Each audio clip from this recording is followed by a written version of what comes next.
हम मोबाइल में आपको देखने जा रहे हैं तो हमको परचेज करने के लिए बोल रहा है ये, तो परचेज तो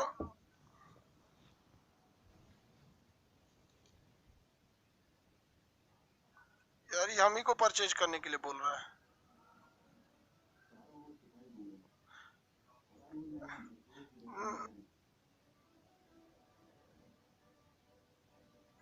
अलाउ कर देता हमको, परचेज करने के लिए बोल रहा है।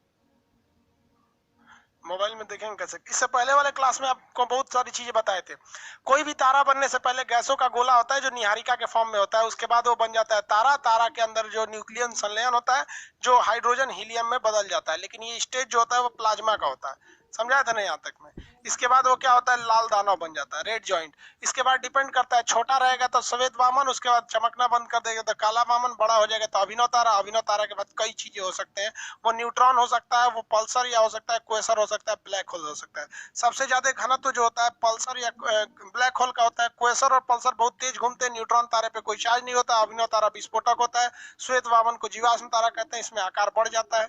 यहाँ तक समझा दिए थे, कल समझा दिए थे आप लोग को ना, आज आगे थोड़ा समझाएंगे। अभी जो शुरुआत का एक हफ्ता आराम आराम से चलेंगे लोग, उसके बाद थोड़ा सा समझते चलिए, आपको क्वेश्चन नहीं छूटेगा। तारे में कोई भी तारा जो होता है किस स्टेज में होता है, प्लाज्मा स्टेज में होता है। किस स्टेज में होता है, प्लाज्मा स्टेज में होता है। हो गया, सब लोग को आ गया ना भाई, किसी को कोई दिक्कत नहीं है। आप लोग का एक बार देख लेते हैं।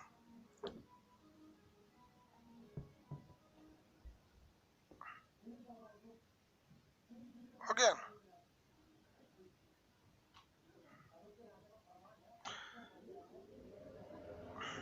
अरे अभी भी है, देखो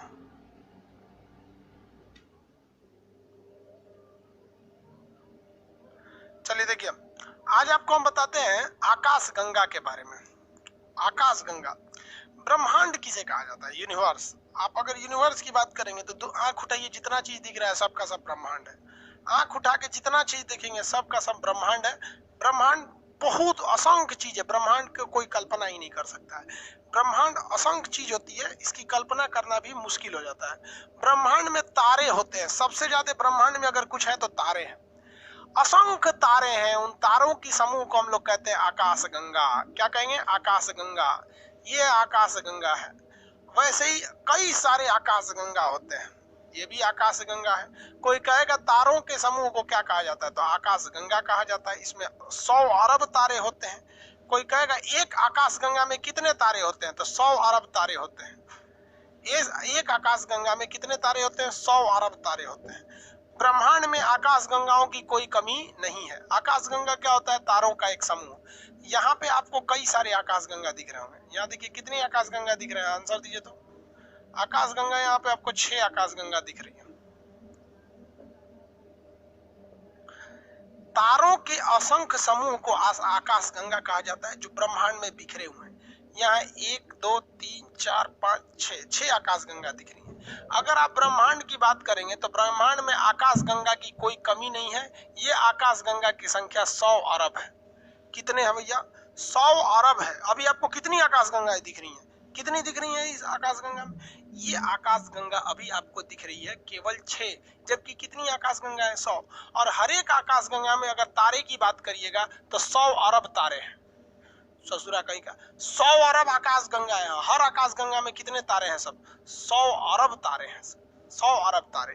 तो इंग्लिश में आकाश गंगा को हम गैलेक्सी कहते हैं। इंग्लिश में क्या कहते हैं, गैलेक्सी। तो एक ये गैलेक्सी, एक गैलेक्सी, ये गैलेक्सी, ये गैलेक्सी, टोटल कितनी गैलेक्सी दिख रही है, 6 गैलेक्सी दिख रही है। ब्रह्मांड में तारों के असंख्य समूह को आकाश गंगा या गैलेक्सी कहते हैं। इसी एक आकाश गंगा में हमारा कोई अपना एक सूरज होगा। ये सब तारे हैं सब। सूरज भी क्या है भाई, सूरज भी एक प्रकार का तारा है। इसी आकाश गंगा में कोई एक हमारा सूरज अपना तारा होगा। और इसमें कौन सा तारा है भाई, तो किसी न किसी एक में हमारा सूरज होगा। समझ में आया कि नहीं आ गया?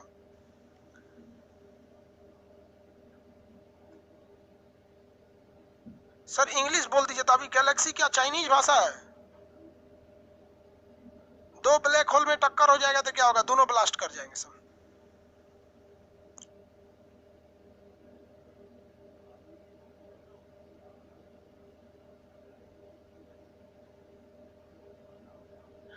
देखिए बहुत ध्यान से, कर रहा है सर बीपीएससी मेंस का तैयारी करा दीजिए। हम हाथ पकड़ के तैयारी करवाएंगे रे बबुआ, यही सब पूछेगा, पढ़ लो हो जाएगा। तू लोग लुटाने के लिए अभी किया है, हाथ पकड़ के तैयारी कराएंगे हम आपका। ये सारी की सारी चीजें क्या है, गैलेक्सी है। इसमें किसी एक गैलेक्सी में हमारा अपना सूर्य होगा, कोई एक ऐसी गैलेक्सी होगी जिसमें हमारा अपना सूर्य होगा। मान लीजिए कि हमारा सूर्य इस गैलेक्सी में है, तो ये हमारा सूर्य है भाई, हमारा ये वाली गैलेक्सी सूर्य है, इसमें हम रेड कलर का कर दिए, ये हमारा सूर्य है। छोटा सा है, हम बड़ा कर दिए ताकि आपको दिखाई दे। ये सूर्य है हमारी एक गैलेक्सी में। तो आप बताइए ये जितनी गैलेक्सी हैं, 1 2 3 4 5 6, इन 6 गैलेक्सी में हमारे लिए सबसे इंपॉर्टेंट गैलेक्सी कौन है? हमारे लिए सबसे इंपॉर्टेंट गैलेक्सी कौन हो जाएगा? आंसर देंगे तो इन 6 गैलेक्सी में हमारे लिए सबसे इंपॉर्टेंट गैलेक्सी कौन होगा? नूपुर पांडे 1.4 यूनिट क्या होता है? बेवकूफ, कल समझाए थे, चंद्रशेखर सीमा होता है। 3 नंबर महत्वपूर्ण है। देखो बाबू, आप लोग को एक बात बताते हैं, आप कोई क्वेश्चन पढ़ने से पहले एक बार याद रखिएगा प्रीवियस क्लास किए रहना चाहिए, वरना डायरेक्ट आके मत पूछा कीजिए बेवकूफ की तरह। हम उनमें से नहीं है कि पहला दूसरा क्लास है तो आपको बाबू भैया कह के समझाएंगे, पीट पाट देंगे हम। ऑफलाइन रहते तो छूट देते हम। मेरे लिए जरूरी, हम आपको मेहनत से पढ़ाते हैं, आप भी मेहनत करके पढ़िए। कल का क्लास किए नहीं और आज आके कर रहे सर 1.44 यूनिट क्या है? कोई गधा है जिसको ये समझ में नहीं आया जो कल का क्लास किया और उसे ये नहीं पता 1.44 क्या है? अरे ज्योग्राफी में 1.44 सीधे मारिए चंद्रशेखर सीमा, ऑप्शन बी पर लिखा रहता है। 3 नंबर जरूरी है। क्यों जरूरी है भाई? 3 नंबर इसलिए जरूरी है क्योंकि हम उसी में रहते हैं, हम इसी में रहते हैं 3 नंबर। अब एक बात बताइए, ये सिद्धांत है दुनिया का कि जो हमारे लिए जरूरी है हम उसका अलग नाम रखते हैं। जैसे दूसरे के घर को हम हाउस कहते हैं, लेकिन जिस घर में हम रहते हैं उसे हम होम कहते हैं। समझ आए कि नहीं? दूसरे के घर को हाउस कहते हैं, your house, this house, that house, but हम अपने घर को कभी हाउस नहीं कहते हैं, हम होम कहते हैं। तो जो हमारा रहता है हम उसे अलग नाम से बुलाते हैं। ये जरूरी है कि मानते हैं कि ये सब के सब क्या है सर? गैलेक्सी है सब। ये सब के सब क्या है सर? गैलेक्सी। हिंदी में क्या कहेंगे? आकाश गंगा है सर। 100 अरब आकाश गंगा है, गिन नहीं सकते हैं 100 अरब इतनी होती है, लेकिन उन 100 अरब आकाश गंगाओं में एक ऐसी आकाश गंगा है जिसमें हमारा अपना सूर्य है, इसलिए हम सूर्य के चारों ओर चक्कर लगाते हैं। तो अगर कहा जाएगा कि हम कहाँ हैं, तो हम इसी 3 नंबर वाली आकाशगंगा में रहते हैं। इसलिए इस आकाशगंगा का नाम मंदाकिनी रख दिया गया। क्या नाम रखा गया? मंदाकिनी। इस 3 नंबर को क्या कहते हैं? मंदाकिनी। मंदाकिनी। हम बताइए हमारी आकाशगंगा का नाम क्या है? मंदाकिनी नाम है। क्या है? मंदाकिनी। सीबीएसई वाला इसको मंदाकिनी नहीं कहता है, मिल्की वे कहता है। क्या कहेगा? मिल्की वे। मिल्की वे। तो हम किस आकाशगंगा में रहते हैं? हमारी आकाशगंगा का नाम मंदाकिनी है।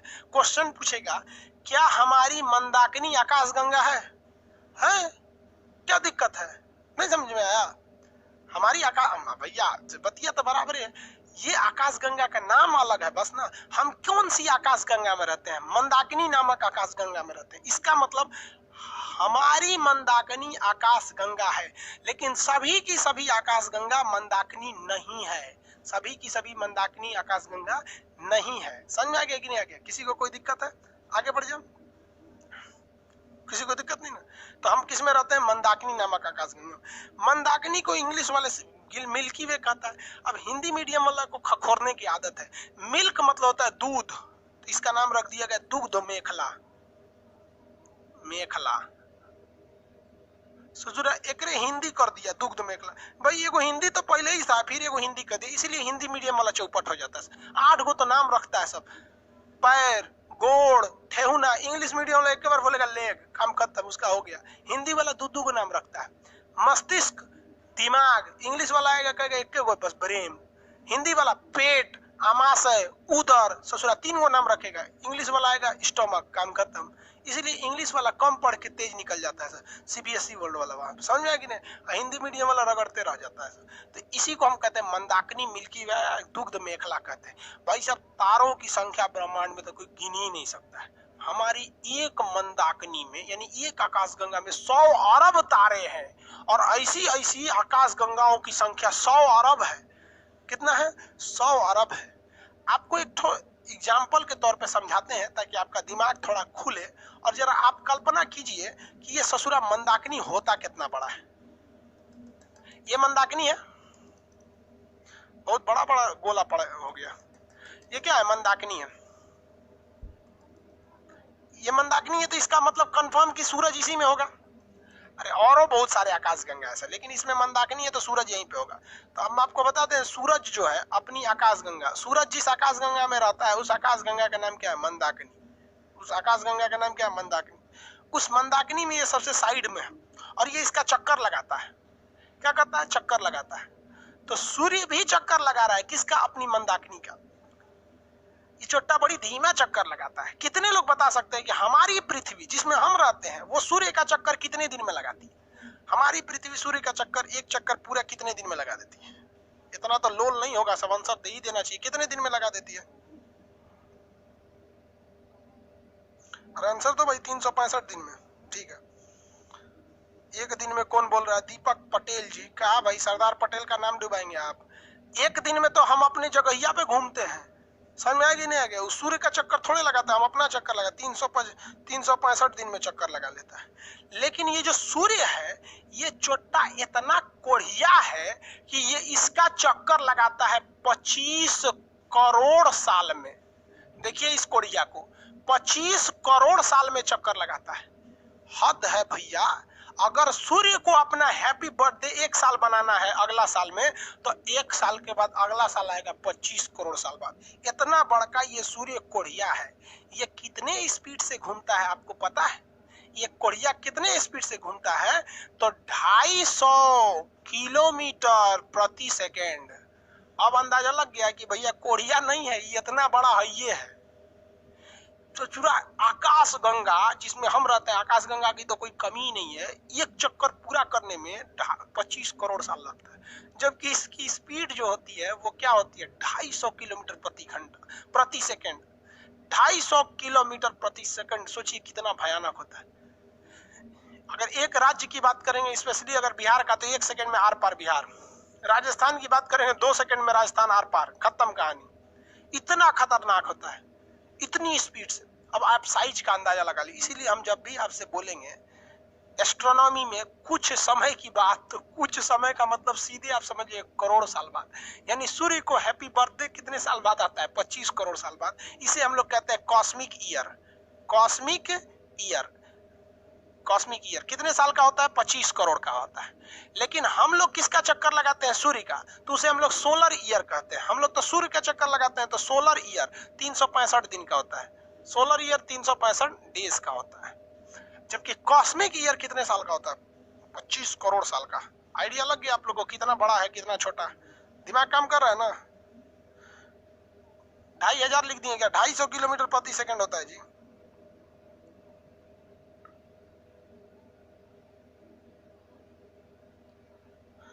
से बताएंगे बाबू अभी गैलेक्सी का।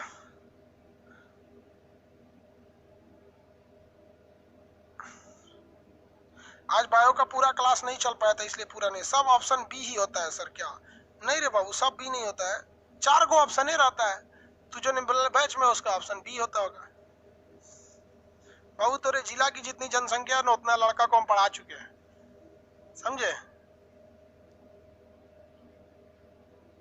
ब्लैक होल किस स्टेट में? अरे भाई एक और है एक टोपी सर, इसका मतलब कहीं और भी जीवन है। हमको भी लगता है वो सब हम लोग को नहीं खोज पा रहा है, ऐसा हम लोग उसको नहीं खोज पा रहे हैं। तो ये आपका समझ में आ गया आपको? मिल्की वे। यहाँ देखिए 100 अरब आकाश गंगाओं में से क्या किया गया? कुछ आकाश गंगाओं का ग्रुप बना दिया गया। 3-3 का ग्रुप बनाया गया। 3-3 का क्या किया गया? ग्रुप बना दिया गया। 3-3 आकाश गंगाओं का ग्रुप बना दिया गया। 3 आकाश गंगाओं के ग्रुप को हम लोग क्लस्टर कहते हैं। क्या कहते हैं? क्लस्टर। क्या कहेंगे? क्लस्टर।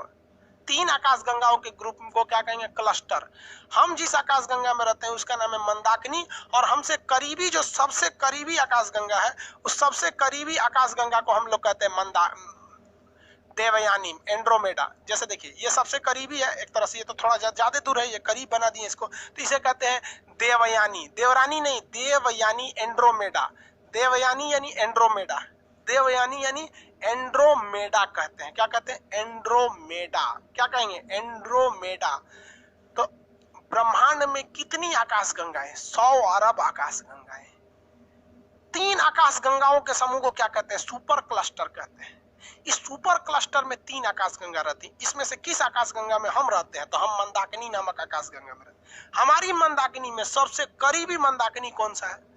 तो देवयानी है। कौन सा है? देवयानी है। मंदाकिनी का नाम क्या है? देवयानी। ये कुछ किलोमीटर दूर है कुछ किलोमीटर का अंतर समझ में आ रहा है ना। अब हम आते हैं अपनी मंदाकिनी में। हमारी आकाशगंगा जो है वो तो यहाँ है। हमारी सूर्य से सबसे बाद जो दूसरे नंबर पे तारा आता है, इसका नाम है प्रोक्सिमा सेंचुरी। इसका नाम क्या है? Proxima Centauri. Proxima Centauri. अगर हम 1 सेकेंड में 3 लाख किलोमीटर जाएंगे ना, कितना जाएंगे? 1 सेकेंड में 3 लाख किलोमीटर जाएंगे तो 2.5 साल बाद यहाँ पहुंचेंगे। 1 सेकेंड में 3 लाख किलोमीटर अगर भागे, सोचिए 1 सेकेंड में 3 लाख, 1 मिनट में कितना? 2.5 साल बाद यहाँ पहुंचेंगे। तो भी सोच रहा हमसे सबसे करीबी तारा है। क्वेश्चन कितने लोग आंसर दे सकते हैं? हमसे सबसे करीबी तारा का नाम कितने लोग आंसर दे सकते हैं? देखते हैं सही कितने लोग देते हैं। देवरानी नहीं रे बाबू, देवयानी। देवरानी लिख दिए थे क्या हम देवरानी लिख दिए थे। हमसे सबसे करीबी तारा प्रोक्सिमा सेंचुरी। धनंजय कुमार गलत है। सूर्य हमसे सबसे करीबी तारा। आधा लड़कों का सही है, आधा लड़कों का गलत है। सूर्य भैया हमसे सबसे करीबी है। दूसरा सबसे करीबी प्रोक्सिमा सेंचुरी है। अगर कहेगा कि सूरज का सबसे करीबी, तब ना प्रोक्सिमा सेंचुरी। हमारा सबसे करीबी सूरज। नहीं समझता है इस विषय। आंसर मार के आएगा तो कहेगा 100 को में 80 को सही मारे हैं 80 को सही मारे। हमसे सबसे करीबी तारा सूर्य। सूर्य का सबसे करीबी प्रोक्सिमा सेंचुरी। और ये मंदाकिनी नामक आकाशगंगा का सबसे करीबी आकाशगंगा तो एंड्रोमेडा यानी देवयानी। एंड्रोमेडा यानी देवयानी। समझ में आया कि नहीं आ गया? देखो भैया, सबसे करीबी तारा सूर्य, सूर्य का सबसे करीबी प्रोक्सिमा सेंचुरी, इस पूरी आकाशगंगा का सबसे करीबी आकाशगंगा देवयानी यानी एंड्रोमेडा। 3 आकाशगंगाओं के समूह को सुपर क्लस्टर कहिए या क्लस्टर कहिए। 1 नंबर सन, 2 number Proxima Centauri. Very good. उल्टा पुल्टा कौन है भाई? एक तो लड़का का नाम है उल्टा पुल्टा। कैसे उल्टा हुआ था क्या? ये सब बुखार झाड़ता है, जो उल्टा होता है सब चिली कुलिक समा जाता है तो झाड़ता है। नाम लिख ले उल्टा पुल्टा।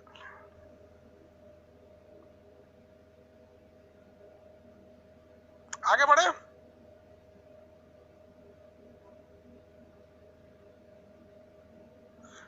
आगे देखते हैं हम लोग।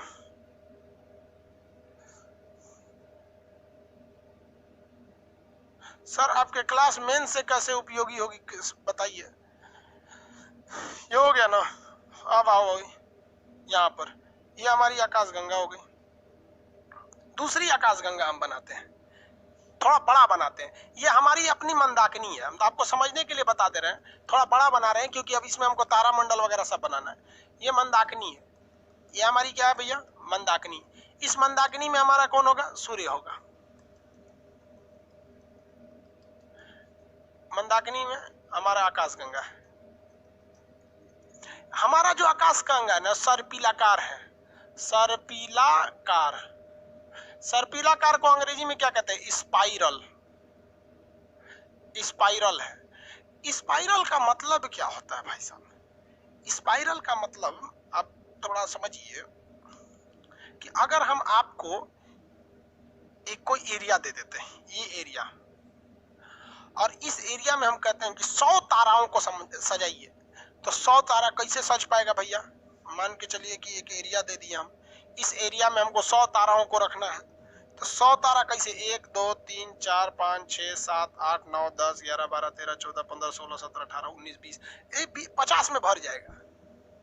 लेकिन अगर हम इसमें स्पाइरल कर देंगे ना तो उससे ज्यादा भर जाएगा। स्पाइरल का मतलब होता है ना, ओकरे ऊपर एक और, ओ के ऊपर एक और, ओ के ऊपर एक और, ओ के ऊपर एक और, उसी को कहते हैं स्पाइरल हो गया। कोई भी चीज क्या हो गया? स्पाइरल। स्पाइरल समझते? स्प्रिंग देखें, स्प्रिंग, स्प्रिंग स्पाइरल होता है।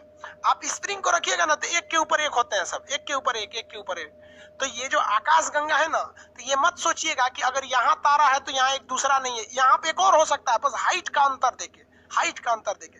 मतलब कहने का सेंस है कि तारे एक प्लेन में नहीं है, तारे ऐसे भी हैं, फिर उसके ऊपर दूसरा लेयर है, फिर उसके ऊपर दूसरा लेयर है, फिर उसके ऊपर दूसरा लेयर है, यानी एक के लेयर में नहीं है, लेयर दर लेयर है सब। इसी को कहते हैं स्पाइरल। क्या कहते हैं? स्पाइरल। तबे ना इतना में बहुत ज्यादा हट गया है सब। तो तारे क्या हमारे कहेगा आकाशगंगा का आकार कैसा है, तो आकाशगंगा का आकार स्पाइरल है। आकाशगंगा का आकार कैसा है? स्पाइरल। किसी को कोई दिक्कत नहीं। आकाशगंगा का आकार कैसा है? स्पाइरल है, सर्पिलाकार है। हमारा सूर्य जो है वो आकाशगंगा में किस साइड में है? तो एकदम किनारे स्थित है, यहाँ पर किनारे में स्थित है हमारा सूर्य। आकार कैसा है भैया? स्पाइरल है, आकार स्पाइरल है। इस आकाशगंगा में हमारा जो सूर्य है, इस सूर्य से ये पूरी आकाशगंगा से तो दिखाई ही नहीं देगा, इतना ज्यादा तारे हैं सब। सूर्य के आकाशगंगा में इतने तारे हैं सब, 100 अरब तारा है सब। किसको दिखाई देगा यहाँ पे? 100 अरब तारा में नहीं ना दिखाई देगा यहाँ पे। तो इसमें जो सूर्य से थोड़ा दूरी पर तारे हैं, ये तारे कुछ हद तक दिखाई देते हैं, और जो पास वाले हैं तो ज्यादा ही दिखाई देते हैं। समझ आएगी कि नहीं? तो सूर्य से दूरी पर स्थित ताराओं के समूह को हम तारामंडल यानी क्या कहते हैं? क्लस्टर कहते हैं, कॉन्स्टेलेशन कहते हैं। तारामंडल 89 तारामंडल है। सूर्य से बहुत दूरी पर, ये हमारा सूर्य है, तो सूर्य से बहुत ज्यादा दूरी पर स्थित ताराओं को हम क्या कहते हैं? तारामंडल। क्या कहेंगे? तारामंडल। आप देखे होंगे प्लानिटोरियम में घूमने जाते होंगे तारामंडल। और सूर्य के करीब जो तारों का समूह है उन्हें ग्रुप ऑफ स्टार यानी नक्षत्र कहते हैं। 27 गो नक्षत्र होते हैं। नक्षत्र, नक्षत्र कैसे लिखा? नक्षत्र, नक्षत्र कहते हैं, ग्रुप ऑफ स्टार कहते हैं। और हम यहां समझिए ध्यान से, और सूर्य के करीब जो ग्रहों का समूह है इसे हम लोग कहते हैं सौरमंडल। तो इसमें कितने ग्रह हैं? 8 ग्रह हैं, इसे कहते हैं सौरमंडल। सौरमंडल। देखो बबुआ, सूरज यहाँ पे बना देते हैं, सूरज को थोड़ा बड़ा कर देते ताकि आप लोग को दिखाई तो दे कम से कम। पता नहीं दिख रहा होगा कि नहीं, मोबाइल में देख ले, दिख तो रहा है। अरे बढ़िया दिख रहा है, हम खामखा में परेशान है। देखो भाई, सर कुछ तारे चलते हैं, कुछ नजर आते हैं। बेवकूफ कहीं का, रात में तुम जहाज देख लिया है। हाँ, जैसा हम नोट्स यूज कर रहे हैं सर, वो नोट्सवा स्पाइरल है, इसका नोट्सवा स्पाइरल है। अच्छा बात है भाई। देखिए, सूर्य के एकदम करीब जो ग्रह हैं उनकी संख्या 8 है, इन्हें हम सौर मंडल कहते हैं। इसी 8 में एक हमारा पृथ्वी है। सूर्य से थोड़ी दूरी पर स्थित 27 तारों का कुछ ग्रुप है जिन्हें हम नक्षत्र कहते हैं। सूर्य से ज्यादा दूरी पर स्थित जो है उनको हम लोग क्या कहते हैं? तारामंडल कहते हैं। और पूरा का पूरा उठा लीजिएगा तो ये आकाशगंगा, इसे हम मंदाकिनी कहते हैं। तो हमारी अपनी आकाशगंगा अर्थात हमारी मंदाकिनी में तारों से बहुत ही दूरी पर स्थित तारों का समूह, सूर्य से बहुत ही दूरी पर स्थित तारों के समूह को हम तारामंडल कहते हैं। लेकिन सूर्य से थोड़ी दूरी पर स्थित तारों के समूह को नक्षत्र कहते हैं, और सूर्य के करीब के ग्रहों को तो हम ग्रह सूर्यमंडल कहते हैं। ये बताइए, हमारे जीवन पर क्योंकि हम लोग तो 8 ग्रह में से तीसरा नंबर ग्रह पे रहते हैं, पृथ्वी पर। हमारी पृथ्वी अगर बोल दीजिए तो ग्रह में से हमारे लिए पृथ्वी कौन सा है? कौन ग्रह है? हम लोग पृथ्वी पर। हमारी अपनी पृथ्वी पर ज्यादा असर बताइए इन नक्षत्रों का पड़ेगा कि ये तारामंडल का पड़ेगा? बताइए, पृथ्वी पर, यहीं पे कहीं पृथ्वी होगी, इस पृथ्वी पर ज्यादा असर नक्षत्र डालेगा या फिर तारामंडल डालेगा? नक्षत्र या तारामंडल? बताइए। नक्षत्र को ग्रुप ऑफ स्टार कहते हैं, तारामंडल को कॉन्स्टेलेशन कहते हैं। कौन डालेगा भैया ज्यादा असर? हाँ, नक्षत्र एन डालेगा। 27 वाला लिख रहा है नक्षत्र नहीं दिखा रहा था। तारामंडल इन इंग्लिश कॉन्स्टेलेशन, नक्षत्र डालेगा। क्या डालेगा? नक्षत्र। कितने लोग बता सकते हैं कि ज्योतिष क्या कहलाता है? केवल इस 27 को पढ़ लीजिए तो ज्योतिष कहलाता है। तो जो एस्ट्रोलॉजी यानी ज्योतिष विज्ञान पूरे अंतरिक्ष विज्ञान का एकमात्र हिस्सा है। जितने ज्योतिष के विद्वान लोग घूम रहे हैं ना, वो केवल इस 27 को पढ़े हैं। ये केवल 27 को पढ़े हैं। और हम देखिए आपको क्या क्या पढ़ा रहे हैं। हम आपको ब्रह्मांड पढ़ाया, आकाश गंगा बताए, ससुरा क्लस्टर बताए, उसके अंदर आकाश गंगा, मंदाकिनी, नक्षत्र ये पढ़ाए। तो हमारा कोई वैल्यू नहीं है। और ज्योतिष बन के अपने को हीरो समझता है। अरे भैया, ज्योतिष कौन ची है रे तू? ससुरा ये 27 गो नक्षत्र पढ़ लिया तो अपने आप को बहुत बड़का ज्योतिष समझ रहा है। तो हम तो ज्योतिष का बड़का ज्योतिषा है। हम तो नहीं समझ में आया। ज्योतिष बोल, अरे 27 को पढ़ लिए, नक्षत्र ज्योतिष। ज्योतिष से पूछेगा ना कि तारामंडल बताइए ना, उर्सा मेजर, उर्सा माइनर, बृहद, सप्तऋषि, सब नहीं पता है उसको। केवल ये 27 को पढ़ लीजिएगा, पूरा पढ़िएगा तो एस्ट्रोनॉमी, खाली 27 पढ़िएगा तो ज्योतिष, एस्ट्रोलॉजी दोनों पढ़ा दें कि एक को पढ़ाएं? बोलो बबुआ, ज्योतिषो पढ़ा दें? ज्योतिषाचार्य हैं आप।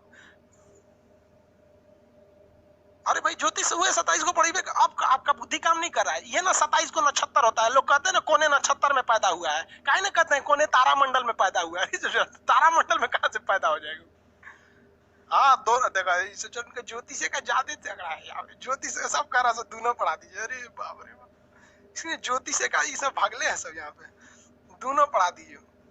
हाँ ज्योतिष में बता देंगे कि किस नक्षत्र में पैदा होंगे तो आपको लड़की उड़की बड़ी पसंद कर सकेंगे सर। वृषभान में अगर पैदा होंगे ना, वृषभान नक्षत्र में, तो लड़की सब बहुत आपको लाइन मारेगी सब। समझ में आ गया कि नहीं? वृषभान नक्षत्र लड़कियों के लिए बड़ी लाइन मारते हैं सब, उस सबको लड़की देखते दीवाना हो जाती है इन सबको। वृषभान में हम बता देंगे कौन कौन वृषभान का होगा, पता कर लीजिएगा कौन कौन वृषभान का, उसको लड़की बड़ी पसंद करती है। कृष्ण भगवान वृषभान राशि के थे, आप पढ़िएगा गाना में, वृषभान दुलारे। कृष्ण भगवान को लोग वृषभान दुलारे किसको बोला जाता है? कृष्ण भगवान को बोला जाता है ना। वो पूरा वृंदावन वाला गोपी सब कृष्ण भगवान के पीछे थी सब यहाँ पे। अरे बाप रे, सब देखो, सब कर, सब देखो, सब मना रहा है ऐसे, हम वृषभान के निकले। रे पगला,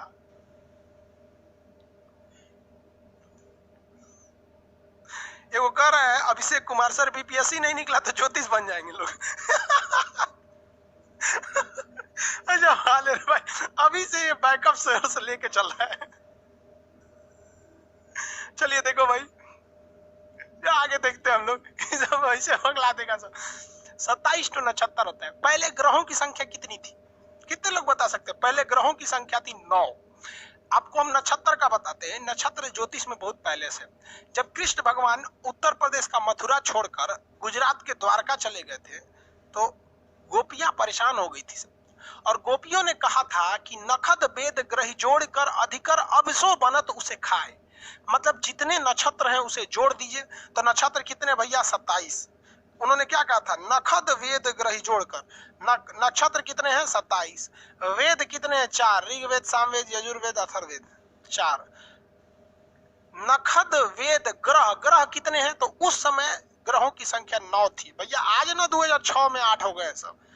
तो नखद मतलब नक्षत्र, वेद ग्रह जोड़कर, जोड़िए तो सब, जोड़िए तो कितना हो गया? 40 हो गया। 40 ना हो गया जी? 27, 4, 31, 40। अधिकर, अब इसको आधा कीजिए, 40 का आधा करेंगे 20। अब जो बनत उसे खाए, क्या बन गया? 20। 20 मतलब होता है जहर। 20 मतलब क्या होता है? जहर। उसे खाए मतलब खा लेंगे। तो लेटर लिख के दी थी सब कृष्ण भगवान को कि कृष्ण भगवान आप चल गए ना, देख लीजिए, नखद वेद ग्रह जोड़कर अधिकर अबसो बनत उसे खाए, आना तो लौट आइए यहाँ पर। ये होता है वृषभान ग्रह में जाने का। पगला जाती है सब।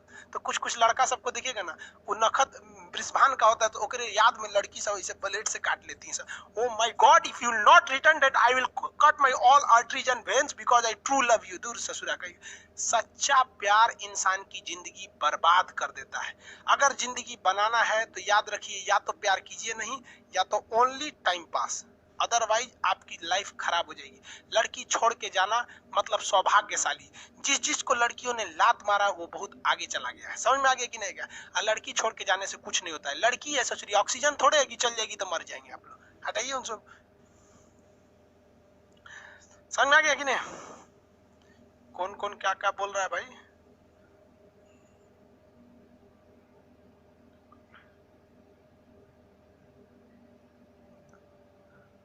चलो भैया, इतना समझ में आ गया। बता,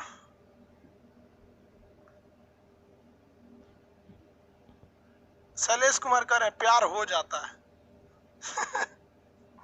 हो जाता है, जिसके पास टाइम रहता है उसी को होता है। इसको टाइम नहीं है, उसके पास फुर्सतें नहीं है, प्यार हो जाता है।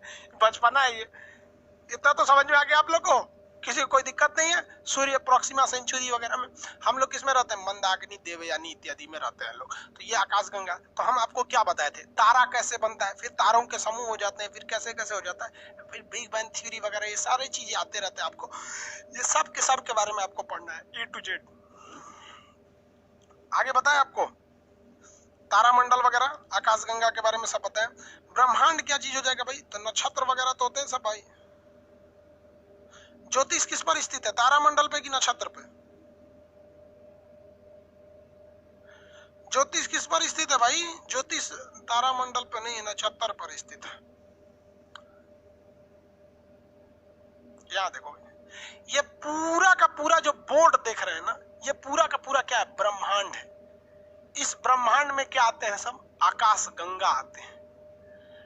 ब्रह्मांड के अंदर पहले तो क्लस्टर आएंगे सर, खैर क्लस्टर की कोई दिक्कत नहीं, आकाश गंगा, उस आकाश गंगा में तारामंडल आएंगे सर, यहां हम बना देते हैं। देखो भाई अगर हम आपको सिलोइज में पढ़ाएंगे ना, हम पढ़ाएंगे नहीं लेकिन सिलोइज में क्या होता है कि वेन डायग्राम की तरह बनाया जाता है उसमें, तो इसमें सबसे पहले क्या आएगा, ब्रह्मांड। सबसे बड़ा चीज क्या होता है, ब्रह्मांड। इस ब्रह्मांड के अंदर अगर आप देखिएगा तो इस ब्रह्मांड के अंदर क्या आएंगे सब, असंख्य आकाश गंगा आएंगे सब, आकाश गंगा, आकाश गंगाओं की संख्या बहुत ज्यादा है, असंख्य आकाश गंगा आएंगे।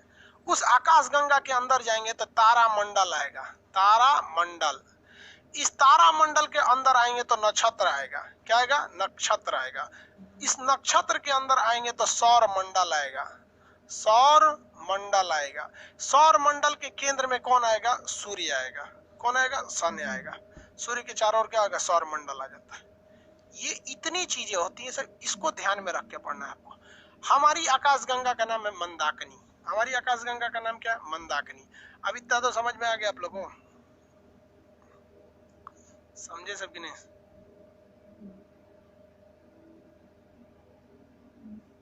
नक्षत्र ग्रुप ऑफ स्टार आकाशगंगा का चक्कर लगाते हैं। सूर्य किसका चक्कर लगाता है, आगे बढ़े, सूर्य किसका चक्कर लगाता है, आंसर बताइए फटाफट।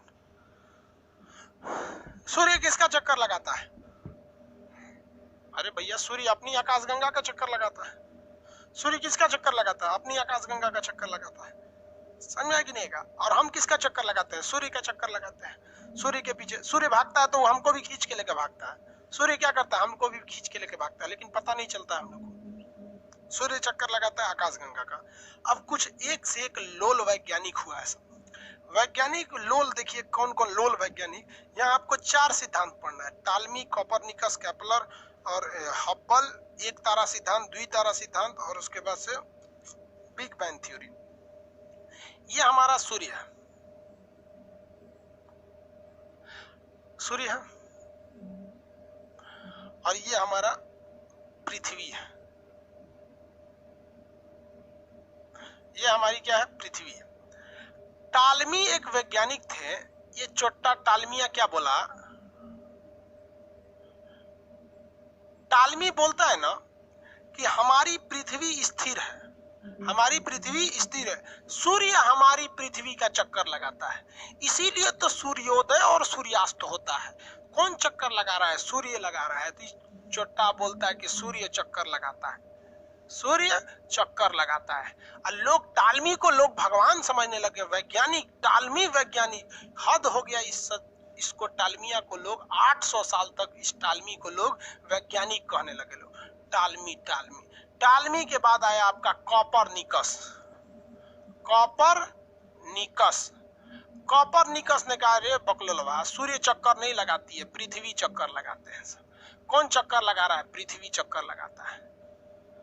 कौन चक्कर लगाता है, पृथ्वी। तो पहली बार किसने बोला था, कोपरनिकस। उसके बाद आया केपलर। केपलर ने कहा कि पृथ्वी जो चक्कर लगाती है वो गोला पे चक्कर नहीं लगाती है, अंडाकार रास्ता पे चक्कर लगाती है, तो ये गोला पे चक्कर नहीं लगाती है। तो कोपरनिकसवा बोला था गोल गोल चक्कर लगाती है, कहा कि ना ना गोल गोल नहीं लगाती है, ये इलिप्टिकल लगाती है। इलिप्ट मतलब है दीर्घवृत्त। कैसा चक्कर लगाती है, दीर्घवृत्त पर चक्कर लगाती है। कैसा चक्कर लगाती है, दीर्घवृत्त पर आता है। आए गैलीलियो। गैलीलियो, गैलीलियो ने दूरदर्शी बनाकर इसे क्या कर दिया, प्रूफ कर दिया कि देख भैया ये सब सही बोल रहा है, सब सिवाय टालमिया का। तो सबसे बड़ा लोन कौन था, टालमी था। बताओ, पगला बोलता है कि पृथ्वी, इसीलिए तो सूर्यास्त और सूर्योदय होता है। चक्कर कौन लगाता है, पृथ्वी किसका चक्कर लगाती है, सूर्य का चक्कर लगाती है सब। कोपरनिकस, एक तो लड़का को एक टीचर बता दिए थे ना कि कोपरनिकस का ग्रीक नाम केपलर है, दोनों एक के का नाम है। अरे भाई दोनों अलग अलग थे, एक ही नाम दोनों नहीं है। समझ में आ गया आप लोग को? अब इसके बाद आए थे हब्बल। हब्बल ने जो दूरदर्शी बनाया, ये अंतरिक्ष में भेज दिया दूरदर्शी को, अंतरिक्ष दूरदर्शी, दूरबीन। ये दूरबीन जो बनाया इन्होंने पूरी की पूरी दूरबीन में अंतरिक्ष में भेज दिया। गैलीलियो जो बनाया ये पृथ्वी पे बैठ के अंतरिक्ष को देख रहा था। हब्बल क्या किया, अंतरिक्ष में दूरबीन भेज के उससे सिग्नल मंगाने लगा। तो कहेगा हब्बल क्या है?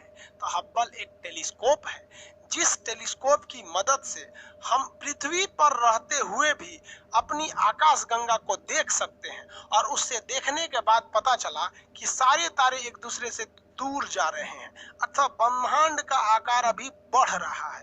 क्वेश्चन पूछा हुआ है कि हब्बल क्या है? तो हब्बल एक दूरबीन है जिसे अंतरिक्ष में छोड़ा जा चुका है।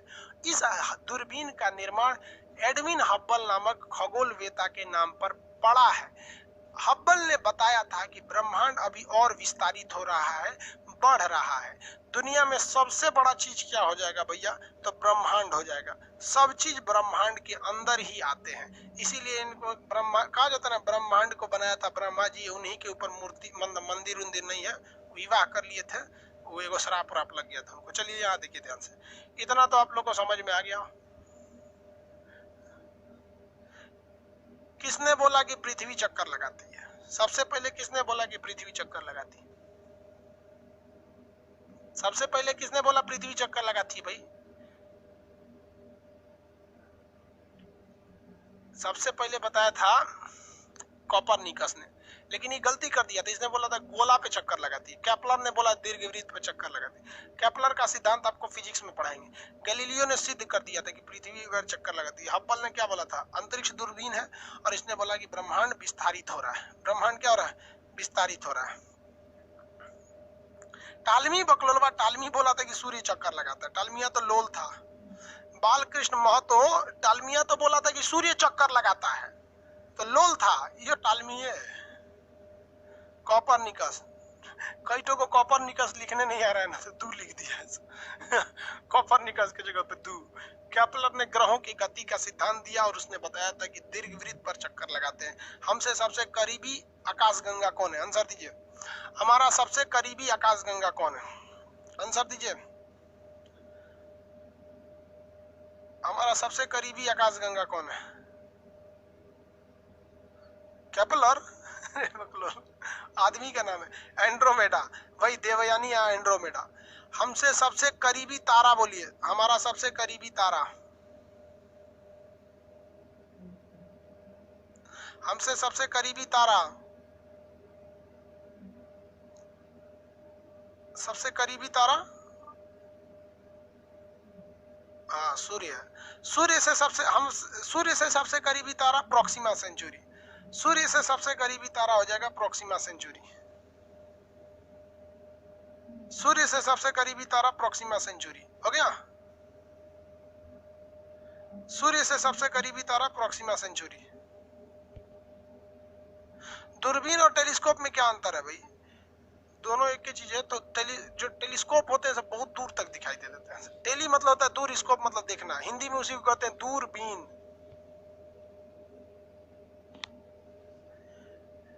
नक्षत्र में कितने तारा समूह होते हैं? नक्षत्र की टोटल संख्या बताएंगे। नक्षत्र की टोटल संख्या, नक्षत्र की टोटल संख्या, नक्षत्र की टोटल संख्या 27। तारामंडल की संख्या 89, 89 तारामंडल है। तारामंडल की संख्या 89 है।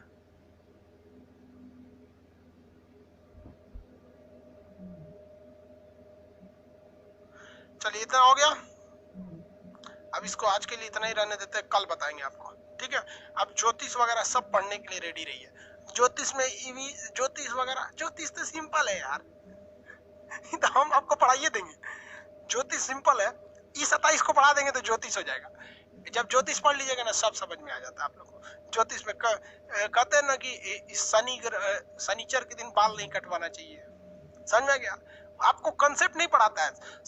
शनिवार के दिन किसी भी काले चीज को नहीं मिटाना चाहिए, क्योंकि नक्षत्र में सबसे खतरनाक आपके ग्रह में शनि भगवान आते हैं, क्योंकि नक्षत्र सीधा देखता है ग्रहों को और ग्रह देखता है पृथ्वी पर। तो जैसे कहते हैं शनिवार के दिन कोई भी काले चीज को नहीं मिटाना चाहिए, क्योंकि शनिवार के दिन अगर काले चीज को मिटा देंगे तो शनि भगवान गुस्सा हो जाते हैं। समझ में आगे कि नहीं आगे? किसी को कोई दिक्कत नहीं है? आगे बढ़े, चलिए नेक्स्ट क्लास कल करेंगे, आज के लिए इतना ही।